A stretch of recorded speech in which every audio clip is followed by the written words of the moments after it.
We're gonna go check out the Rawah Wilderness in northern Colorado. I have never been up there, no idea what to expect. As far as I know, the one main road that runs up to that wilderness is at about 9,200 feet, and I don't think they even opened the road until June, so we may or may not be able to get to where I am thinking. It's just one of the wilderness tracks that I've looked at before and have thought about doing some camping. Also, I brought the trailer with me this time. I figure why not? I gotta do at least one more trailer trip. And so, obviously we're not gonna be able to get into the wilderness with it, but I'm definitely hoping for some BLM land or neighboring national forests or something that I can find a spot for the camper.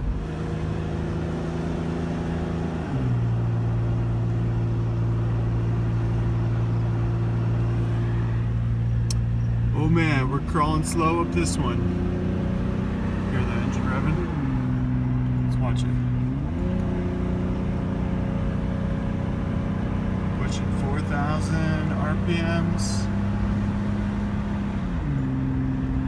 Getting up into some really beautiful country. There's also a ton of burned forest up here to the left. I don't know if you're gonna be able to pick it up. I'm trying to drive at the same time, so this is a little crazy. Oh man, just an epic little part of the world up here. I did some backpacking a year ago. This is kind of like the north side of Rocky Mountain National, and it's just incredible wildlife country. We saw probably 6 moose within 5 minutes of being there, and had two of the moose camp like literally in our campsite the whole time we were there. So that's why I'm super stoked to have the trailer this time, and hopefully we can get somewhere cool, see the wildlife, and also sleep protected.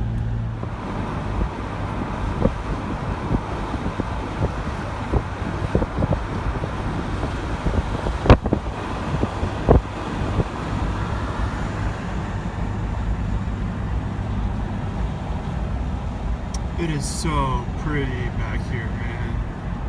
Like, last time I was here was the end of summer, and everything was kind of dead and brown, but this is obviously the beginning, right of June, and the aspens have just popped. It is so freaking pretty.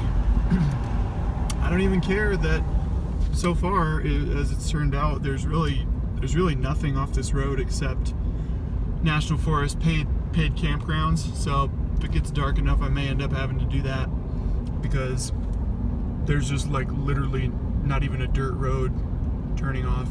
We're in some pretty gnarly mountains, and I just didn't remember that, but we'll see. Got about 10 more miles to go, and then we're gonna branch right and go towards the it's either Rawah or Rawah. I think it's Rawah Wilderness. But the more I study a topo map that was at the last gas station, it looks like it's pretty mountainous. So we'll see. Might not be good trailer place, but I'm pretty confident that we can at least find somewhere to pull over and hang out at the bare minimum. Also, I decided to make a little compromise for the night, and actually it turned out quite well. So this is a national forest campground, and you know, I have to get over my prejudice against these places, because in the past I've always been like, screw a prefab campsite. There's so many free and better places to go, but you know, I've never had the trailer, and that definitely makes things less predictable. Like, I know what I'm in for when I go to a wilderness track. I know that I can pull over on the side of the road. As long as I got my 4-wheel drive, I'm pretty much good anywhere. But with the trailer, it's like, if you don't know where you're going, you kind of need to either scout the area first, make sure you don't get stuck or in a bad situation, because you don't want to cause yourself too much trouble not be able to get out. For example, I had my first little whoopsie daisy on the way in.